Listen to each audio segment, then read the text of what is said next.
Hey everyone! Welcome back to Mommy Tech Kids. Today, we're going to create a beautiful falling snowflake animation in Scratch. This is a great project concepts. We'll cover how to use clones for creating multiple snowflakes. You'll learn about random positioning to make each snowflake unique.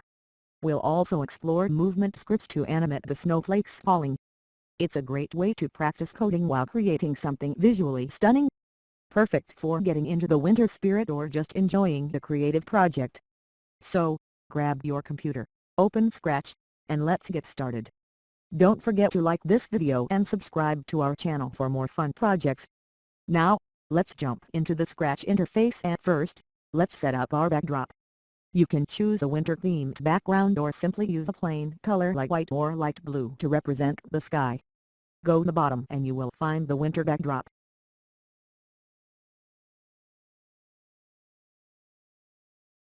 I've chosen a light blue backdrop to give a nice snowy feel.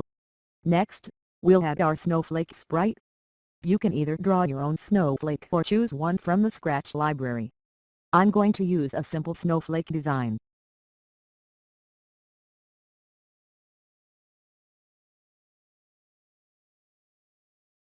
Once your snowflake is ready, make sure it looks good on the backdrop.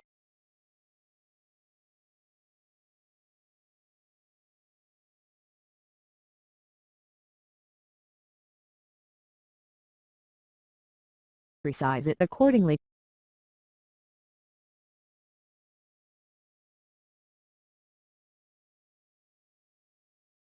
Now choose a snowman sprint, as winter is nothing without snowmen.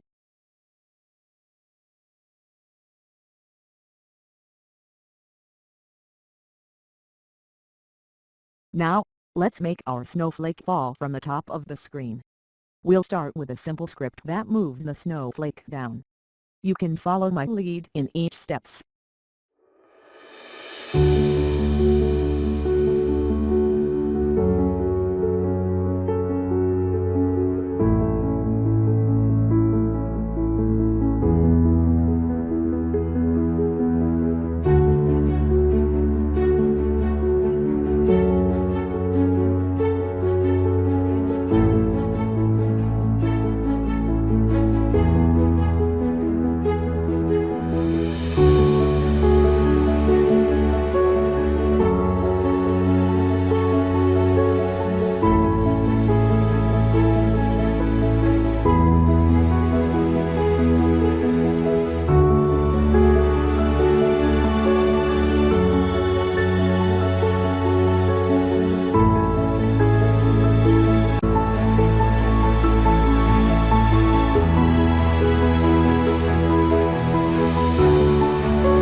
The go-to block places our snowflake at a random position at the top of the screen. The repeat until loop moves it down by changing its Y position. Once it reaches the bottom, it hides. To create the snowfall effect, we'll use cloning. This will allow multiple snowflakes to fall at the same time. This script continuously creates clones of our snowflake sprite, with a short delay between each clone. Each clone follows the same falling pattern, starting from a random position at the top. For some extra flair, you can vary the speed of each snowflake by using a random number in the Change Y by block. You can also set different sizes for each snowflake clone to add variety to your animation. These small changes can make your snowfall look more realistic and dynamic.